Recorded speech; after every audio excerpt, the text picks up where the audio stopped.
Witam Was serdecznie, z tej strony Adam Chodorowski ze sklepu modelarskiego tankmodels.pl. Czy nowość? No, nowość grudniowa. Pojawił się prototypowy model Focke-Wulfa D14. Jest to pierwsza D14 od IBG, jeżeli chodzi o Focke-Wulfę właśnie 190D. Do tej pory mieliśmy 9, 11, 13, 15, masa dziewiątek. Tam chyba, jeżeli chodzi o D9, to bodajże było chyba 5 różnych wariantów wydanych z różnych fabryk, z różnych okresów, inaczej, z różnych frontów, w ten sposób.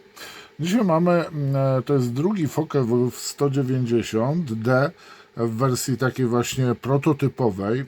Poprzednio było, wiecie co, aż zaraz zerknę.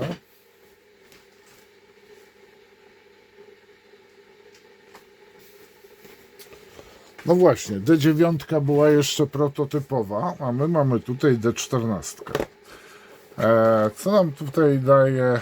Patrzę na pudełku dalej, co jest. No to standardowe, tu mamy IR, mamy właśnie, właśnie tu mamy taki combo pack D9 z D11.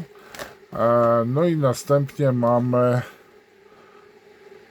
jakieś malowanie jest na pudełku, ale tu widzę jest zupełnie już inne malowanie. Nawet to jest ciekawe, fajnie to się prezentuje akurat malowanie. No i powiem Wam, co robimy. Zaglądamy do pudełka. Sam jestem ciekaw tej limitowanej edycji, na czym polega ta jej limitowalność. No widzę mniej części aniżeli w standardowym, powiedzmy, mniej elementów. Nie jest mniej elementów, powiem Wam. A może i jest.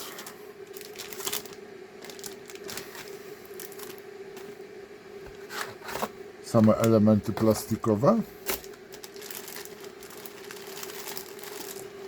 Tak, powiem Wam, że nie widzę żadnych.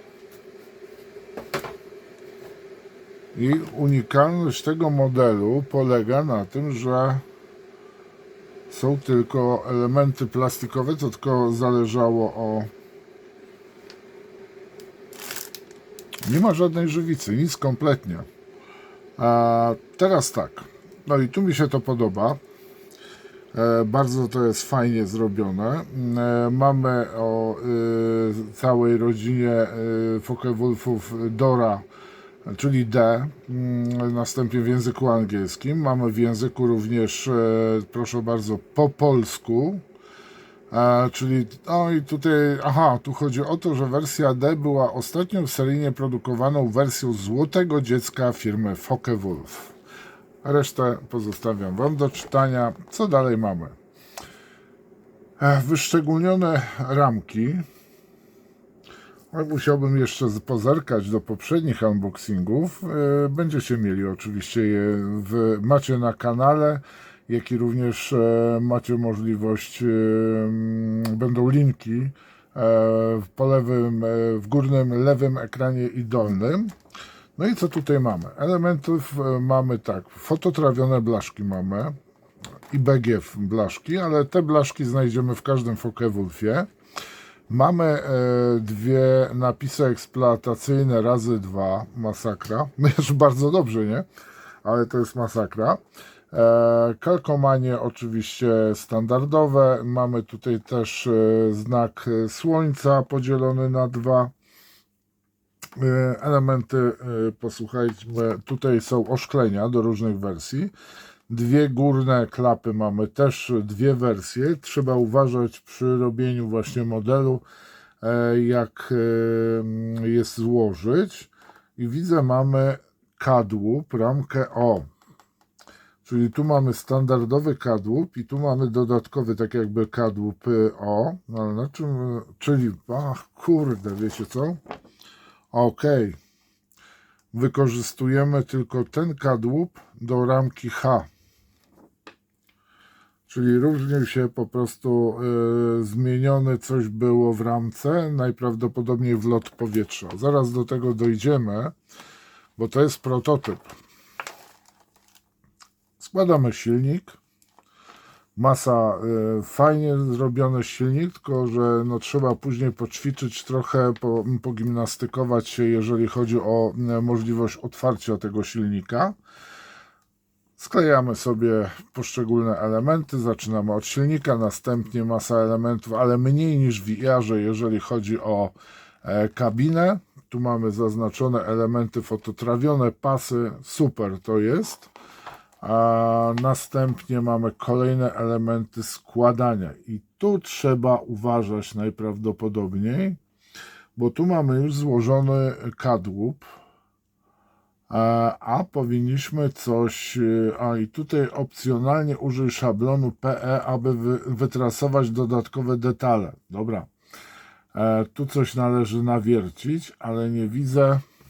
Ok, jest. Tutaj, bardzo proszę. Tamte części są po prostu od wersji D9, a tu używamy tej ramki, tej O0, O3, a używamy innej ramki. Tak, my używamy tej lewej połowy kadłuba. Dokładnie, na tym polega różnica właśnie w tym modelu. A trzeba byłoby, zaraz sobie lukniemy, na czym polega ta różnica. Tu mamy zaszlifować uchwyt do montowania kabla antenowego. No i kolejne elementy składania. Tu od razu widzimy, jak mamy pomalować, jak wklejać skrzydła, czyli sklejamy, posłuchajcie, górne powierzchnie skrzydeł na samym końcu producent nam mówi, żeby wkleić. Następnie co mamy? Poszczególne elementy. No i teraz właśnie owiewka, którą my mamy owiewkę tutaj użyć, bo to by było fajnie. I mamy tak, Y1, Y5. Wykonaj ten etap dla modelu z zamkniętą kabiną. OK. Wykonaj ten etap modelu z otwartą kabiną. Dobra. OK. Do tego etapu jeszcze nie doszedłem.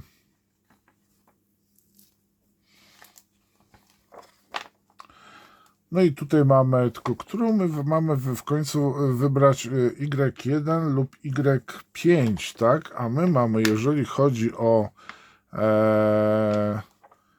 oszklenie, to mamy tutaj. Dobra, tu mamy tak, wiatrochron i zaraz do tego dojdziemy, bo mamy 4 szyby. Zadaszenie kabiny, tak? Dobrze, to tu mamy w każdym razie Y5, Y1 i sobie później popatrzymy. No i bardzo proszę, tutaj mamy elementy. Ja właśnie zapomniałem o tym i o rurach wydechowych, ale nie wiem, czy te rury wydechowe do wszystkich pasują, ponieważ z tego co pamiętam były różne. W każdym razie tak. Do tego możecie sobie kupić, proszę bardzo, klapę, fotel pilota, nieodzowne do malowania, oczywiście maski i nie sądziłem, że tutaj jeszcze do D będzie, ale nie wiem, czy to będzie T, bo są obok na stojaku, leżą, ale z tego co pamiętam, to właśnie trzeba uważać, czy to nie są elementy do innych wersji Dory. Tak, o właśnie tutaj mamy, tak jak na przykład tutaj mamy. No tutaj producent nam proponuje właśnie ogólna wersja D, więc reszty nie zdejmowałem, ponieważ sądziłem, że te elementy są też do różnych wariantów samolotów. Tu mamy dwójkę. Czyli ja tutaj zapodałem tą, bo jeszcze jest z kalkomanią drewno podobną. No i w kolejnych tutaj widzimy, tutaj mamy właśnie prototyp D9. W których miejscach nakleić napisy eksploatacyjne, techniczne. No i tu mamy 2 malowania, posłuchajcie. O rany, czym one się różnią? TSDN, tu jest z góry tak, TSDN, seria, samolot seryjny przebudowany na drugi prototyp F-190D14, malowanie rekonstrukcyjne potwierdzone dokumentami, niestety do dzisiaj nie odkryto zdjęć pokazujących wygląd maszyny. Dobra, aha, prototyp, dobra. Samolot latał co najmniej do marca 40. Ciekawa rzecz. O, dobrze, to jest bardzo fajna. Odtworzono wygląd prawdopodobny z początków testów, 10 stycznia 1945 rok. A tutaj mamy, posłuchajcie, samolot seryjny przebudowany na prototyp Focke-Wulfa D14, malowanie konstrukcji potwierdzone do... Nie, są jakieś różnice. Dobra, który pozwalał zrekonstruować wygląd, tak dalej. W książce lotów, ostatni zapis w książce lotów, datowane na 14 marca 1941 roku. Odtworzono wygląd prawdopodobny z początków testów. Ośrodek testowy Daimler-Benz, 20 listopada 1944 roku. I powiem Wam, że to jest bardzo ciekawe, bo to są unikalne malowania tych modeli, nie takie fabryczne, seryjne. I powiem Wam, że to mnie bardzo już zaintrygowało. Tylko widzę, że muszę kilka rzeczy żywicznych zrobić, co no może nie podwoi, tak, ale no trochę więcej pieniędzy będzie kosztowało. Niestety tutaj IBG nie jest łaskawcą i po prostu musimy sobie żywicę kupić oddzielnie. To nie są takie, powiedzmy, profipaki. I teraz oglądamy dalej ramki, ale obniżę najpierw kamerkę. Ta ramka, widzę, to jest jednak standardowa. To już wielokrotnie została prezentowana, więc daruję dzisiaj sobie otwieranie tej ramki. To jest ramka B do wszystkich, wspólna ramka do wszystkich Focke-Wulfów. Ramka tak samo, no bardzo ładnie są zdetalowane Focke-Wulfy. No naprawdę to jest model klasy już światowej. Mam nadzieję, że jakiegoś model fana nagrodę medal dostał. Jak nie, no to dziwne. Ta ramka była prezentowana. Tutaj mamy skrzydła, to sobie zobaczymy. No właśnie. I tu mamy te najważniejsze zmiany. To nas właśnie najbardziej interesuje. Czym różnią się właśnie te ramki? To jest ta ramka, na której nam najbardziej zależy i żeby porównać ją, posłuchajcie, z tą ramką.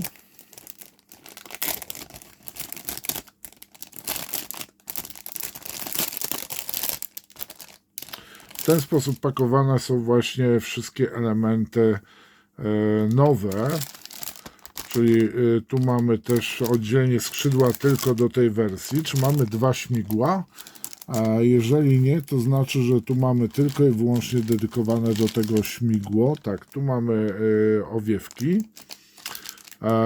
Tu mamy maski przednie, te przed kabiną. No i mamy tylko i wyłącznie, powiem Wam, tak, jedno śmigło mamy konkretnie do tego modelu. Tak. No i teraz obejrzymy sobie te różnice właśnie, na czym to polegało, bo chodzi o ramkę właśnie z tymi elementami. Powiem Wam, że tak się przyglądam. Ok, nie jest widoczna różnica. Jest małe gniazdo, proszę bardzo. Jest małe gniazdo na wlot powietrza, a tu mamy bardzo duży taki slot w wersji właśnie D9. W wersji późniejszej, tej nie prototypowej, tylko produkcyjnej. Tak? Między innymi właśnie to jest najprawdopodobniej, tu jest napisane tylko i wyłącznie 190D. W każdym razie mamy tak, mały wlot powietrza, I ten wlot powietrza, posłuchajcie, powinien się znajdować na ramce, która no, powinna mieć mały wlot powietrza, tak? I teraz szukam tego małego wlotu powietrza. Na tej ramce tego nie widać.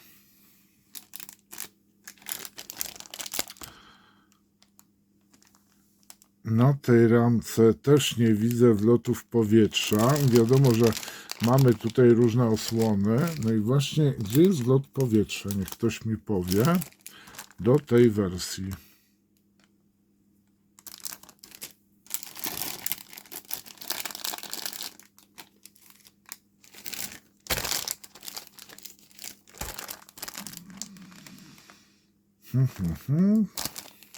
Nie ma.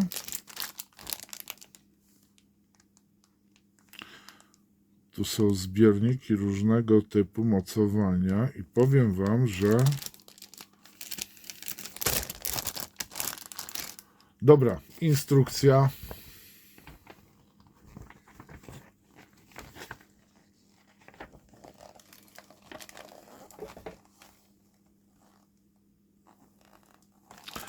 Używamy w każdym razie T1, tej klapy.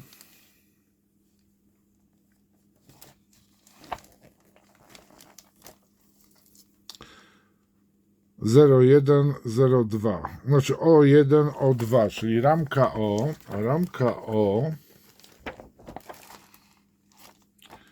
Aha, ok. No widzicie. A już myślałem, że będzie jakaś skucha. Proszę bardzo. To jest ten mały wlot powietrza, najprawdopodobniej bezszwowy. Tylko i wyłącznie do tej wersji prototypowej. I tutaj właśnie jest ta różnica, jeżeli chodzi o ten model. Tu mamy właśnie bardzo takie duże, proszę zwróćcie uwagę, mamy bardzo szeroki taki wlot, długi wlot powietrza na tej stronie, a tu mamy, proszę bardzo, małe wloty powietrza. I to jest właśnie ta różnica. Jeżeli chodzi o detal na modelach Focke-Wulfów od IBG, no to jest on niesamowity. Co już prezentowałem i mówiłem przy każdym unboxingu Focke-Wulfa od Dory, znaczy od IBG. Naprawdę powiem wam, model jest perfekcyjnie wykonany, jakościowo w ogóle odlewy tak samo są rewelacyjne. Więc tutaj, tylko że nie jest to model dla początkującego modelarza, takiego domowego, i nie jest to model na weekend. Tu troszeczkę więcej trzeba poświęcić czasu i no, nie polecę tego modelu, powiedzmy, osobie, która raczkuje jeszcze, powiedzmy tak, albo nie sklejała bardziej zaawansowanego modelu. Tutaj też zaprezentuję właśnie detal na skrzydłach. Postaram się zaprezentować na tych elementach, które no widzimy, tak? Bez żadnego. Bardzo proszę. No jest przepięknie zdetalowany ten model. Jeżeli chodzi o mocowanie elementów, no to bardzo proszę. Jest niewielkie połączenie elementu z ramką. Naprawdę te Focke-Wulfy, no tylko jest ich strasznie dużo i nie wiadomo już od którego zacząć, szczerze mówiąc. Nie wiem, czy najfajniejszą metodą nie jest zaczęcie właśnie od takich właśnie prototypowych wersji, a później sobie rozwijać. Na przykład można wziąć prototypową D9 i następnie skakać po różnych fabrykach, tak, które produkowały ten model. Moi mili, i kalkomanie, właśnie. Napisy eksploatacyjne, techniczne, proszę bardzo. Do kokpitu mamy kalkomanię do tej wersji dokładnie limitowanej, prototypowej wersji D14. No i oczywiście, proszę bardzo, tu macie blachę. Potężna blacha i tak wygląda właśnie dobrze wykonana blaszka. Troszeczkę widzę, jest taka jakby zagnieciona. Szkoda, że nie jest jakoś utwardzona na tekturce. Ale mamy. Wiecie co, ja ją wyjmę, żeby pokazać Wam, nie od, żeby nie od tej strony pokazywać, tylko od frontu. Tak prezentuje się blaszka. Bardzo proszę. Ma napisy, wszystko. To są też oczywiście blaszki, których nie wklejamy, a tylko i wyłącznie używamy do roztrasowania. No bardzo ładnie zrobione, ale wiecie co, jest bez folii. O, to się zdziwiłam. Jak długo poleży, to może się zaśniedzieć. Więc nie ma sensu sklejać po zakupie, bo blaszka straci, no będzie nam się zestarzeje. Moi mili, to wszystko. Bardzo wysoko oceniam ten model, tylko mam jedno zastrzeżenie. Tu już powinny się znaleźć jakieś fajne dodatki, na przykład chociażby maski i jakiś mały element. Na przykład powiem Wam, fajnie by było, gdybyśmy w takim zestawie dostali na przykład fotel żywiczny razem z tym. To by było bosko. Wtedy model naprawdę w tej cenie prawie 100 zł to byłby każdy chyba usatysfakcjonowany, gdyby dostał w modelu no, za 100, tak, w 7.2 właśnie fotelik, jak i również maski. To już można by było nie marudzić. Nie powiem, że rury wydechowe też by się na przykład przydały. No byłoby to już tak taki duży ukłon w stronę modelarzy, no bo jednak to jest no, bardzo ładny model, no ale żeby tam poprawki nanieść, no to nam się robi już bardzo duży wydatek, jeżeli chodzi o model Focke-Wulfa, tym bardziej w tej prototypowej, limitowanej edycji. Nie wiem, na czym ta limitowana edycja ma polegać, bo myślałem, że tu będą jakieś rzeczy unikalne, na przykład jakieś wydruki 3D, a tutaj nie. Dziękuję Wam za uwagę, życzę miłego dnia, pozdrawiam. Zapraszam do komentarzy, lajkowania, subowania kanału, do sklepu zapraszam i jak macie ochotę, możecie mnie wesprzeć na Patronite lub poprzez YouTube'a. Pozdrawiam Was, cześć.